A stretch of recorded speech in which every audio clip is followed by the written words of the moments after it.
¿Sí? Hola amigos, mi nombre es Irene, bienvenidos a mi canal. Este es el segundo vídeo que publico y si habéis visto el primer vídeo os estaréis preguntando, Irene, ¿qué está pasando aquí con todo esto? Bueno, pues dos cositas. Una, dije que subiría vídeos como 2 vídeos al mes, una cosa así, y como veis, 5 meses más tarde, me decido a publicar el segundo vídeo.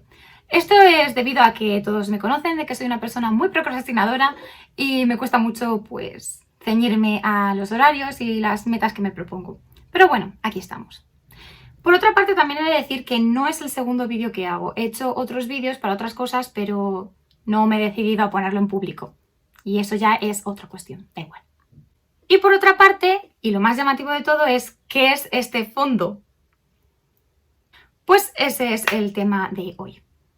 Como se puede apreciar a simple vista, no es el mismo cuarto que desde el que grababa yo en el vídeo anterior. Esto es porque ahora mismo me encuentro en España, en la casa en la que crecí y viví, pues, gran parte de mi vida. ¿Qué ha pasado? Pues una cosa que todo el mundo conoce muy bien, COVID-19. Coronavirus para los amigos. Y es que como a muchísimos otros, esta pandemia también me ha afectado a mí, tanto en mi vida laboral, privada, social, bueno, pues como a todos. En teoría, mi vida laboral se tendría que haber sucedido de la siguiente manera. Yo acabé mi contrato con la empresa en la que trabajaba el día 21 de febrero, pero antes de volverme a España por un tiempo, firmé un contrato para empezar con unos nuevos términos y todo eso en la misma empresa a partir del 1 de abril. Esto me dejaba con un poquito más de un mes de vacaciones, que en realidad es como un espacio entre contrato y contrato en el que no me pagan lógicamente, pero que me venía muy bien porque quería volver a España para ver a mi familia, amigos, estar un tiempo en Madrid, estar un tiempo en Mallorca, pero también para hacer muchos papeleos porque se me habían caducado diversas cosas. El DNI, el carnet de conducir, tenía que hacerme un chequeo médico, etcétera, etcétera. Así que estaba muy bien, en teoría. Yo llegué a Madrid el 25 de febrero y pasé una temporadita ahí, una semanita o algo así, y ya se iba oyendo cosillas muy malas del coronavirus en Italia y en Europa. Y estaba yo en ese plan, de, bueno, a ver si no pasa nada por lo menos durante un mesecito, me voy y por lo menos mi vida no se trastoca demasiado. Pero no, porque soy la reina del drama y tiene que pasarme cosas dramáticas, porque si no, no tiene gracia. Y justo cuando volé a Palma de Mallorca para estar con mi familia y hacer otro tipo de documentos y cosillas, pasó lo que venía pasando, que el virus se desató muchísimo en España y me quedé atrapada. Pasé como 2 semanas frenéticas de estar llamando a la embajada, al consulado, a mi empresa, a la compañía aérea, a eDreams. Y pues tenía yo mucha congoja aquí de si yo me podía volver o no me podía volver. Porque al principio yo estaba chequeando todo el rato cómo estaba la página web de la Embajada de Japón, porque ponían, y siguen poniendo, desde qué países no puedes entrar a Japón si has estado ahí los últimos 14 días. Entonces, al principio, solo se vetaba la entrada a gente que hubiera estado en Madrid. Y yo ya llevaba un cierto tiempo en Mallorca.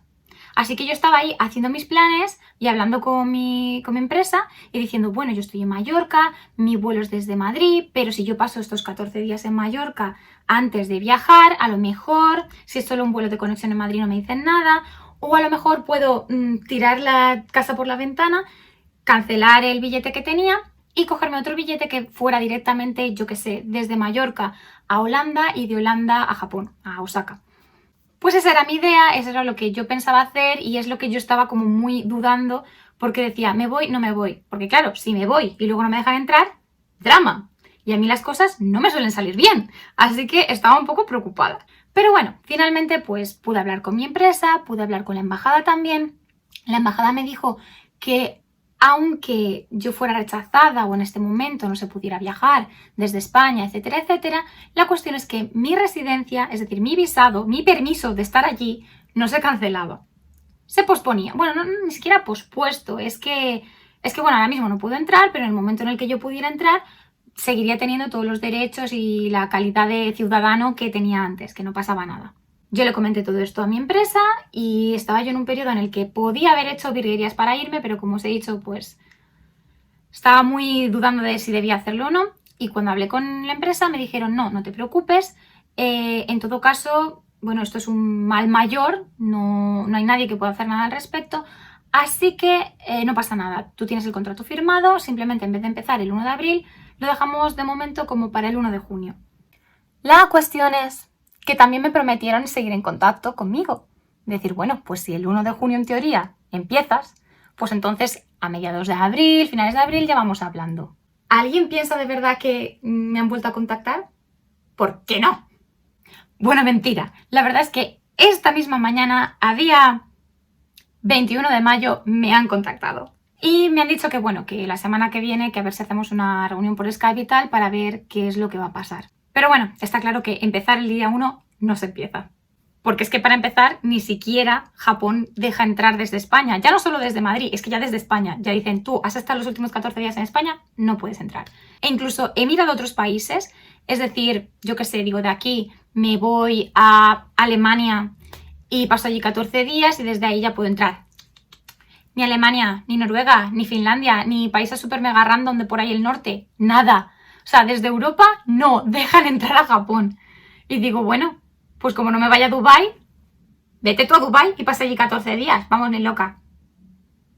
¿Y qué pasó? Bueno, que cuando me dieron esta noticia de decir, sí, vale, empezarás en junio, bla, bla, bla, pues en un principio como que me tranquilicé un poco porque dije, bueno, vale, mi contrato no se va a cancelar, simplemente a posponer, pero me dio la bajona total, porque era un cambio de vida muy drástico, ¿no? Yo ya tenía en mi mente todo lo que tenía que hacer, todos mis planes y todas mis cosas y las cositas que quería hacer, y me dio la bajona total. De, bueno, lo que le habrá pasado a todo el mundo, de tirarse en la cama todo el día, o trasnochar y luego dormir por la mañana, así que muy saludable no ha sido. Pero aquí estoy, esta vez, intentando no procrastinar para llevar una vida más saludable, un poquito más organizada y de paso hacer algo.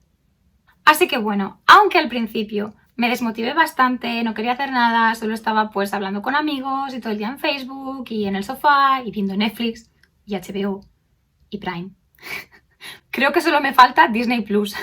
Pero en estas últimas semanitas, sobre todo a raíz de un webinario al que asistí que hacía mi amigo Sora, que puedo dejar por aquí enlazadito, por ahí abajo o por algún lado por ahí, pues me animé bastante y dije, no, sí, voy a intentar hacer algo. Entonces al principio, como yo voy pasito a pasito, suave, suavecito, solo pues me empecé a meter en más webinarios de otro tipo, en seminarios, en cursillos, etcétera, etcétera, sobre muy diversas cosas. Hice un pequeño cursillo sobre producción audiovisual por la Universidad de México, me parece que era. Pero bueno, estuvo bien, hice un mini proyectito y un vídeo, que ese es uno de los vídeos que hice, que está en el canal, pero que no lo he publicado porque, bueno, me da vergüenza. También participé en unas cuantas charlas o clases o algo así sobre Digital and Social Media in Business, que bueno, aprendí también un poquito sobre YouTube y tal. Por ejemplo, he aprendido a poner subtítulos y a corregirlos. Así que, bueno, digamos que es útil, a lo mejor, no lo sé. Y también he estado cultivando un poquito mis hobbies. Entonces, he leído un poco, también he estado pintando. Y finalmente, y el proyecto más grande, es que me he hecho un planning de vídeos. He cogido el Excel y he dicho, vale, ¿qué temas voy a hablar más o menos así en este mes o qué querría hablar o tal? Así que yo ahí con mi planning, voy a ir subiendo vídeos. Espero que lo miréis y espero que deje yo de procrastinar y me vuelva una mejor persona y más productiva.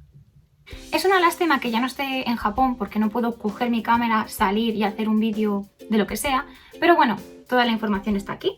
Y luego también pues tengo muchas fotos y vídeos de cuando estuve allí viviendo, trabajando, estudiando, de diversos momentos en los que he estado allí. Así que yo creo que con eso de momento será suficiente hasta que a mi señora compañía y a mi señor Japón, gobierno maravilloso de Shinzo Abe, le den la gana de dejarme entrar y volver a mi trabajo. De todas formas, vídeos sobre Japón y bloggers sobre Japón hay muchísimos. Yo soy nueva en YouTube, así que apreciaría muchísimo los comentarios, preguntas y diversas cosas que me podáis dejar abajo en comentarios, porque así podré mejorar la calidad de mis vídeos y también el contenido y hacerlo pues, más interesante para todo el mundo. Así que bueno, espero vuestra colaboración y nos vemos en el siguiente vídeo. La verdad que espero que no distraiga mucho el fondo, porque mi habitación es un poquito horror vacui. Y porque no veis lo que está al otro lado de la cámara, porque esto es un poquito un desastre. Es peluches, mangas, libros, es como un conglomerado de todas las fases que he ido pasando por mi vida. Entonces hay dibujos por ahí míos colgados. Es un poquito de todo. También la fase fantasía y bueno, y no se ve, pero por ahí también hay cosas hindús. Es como un conglomerado de todo lo que me ha ido pasando. Es mi vida. Representa mi vida.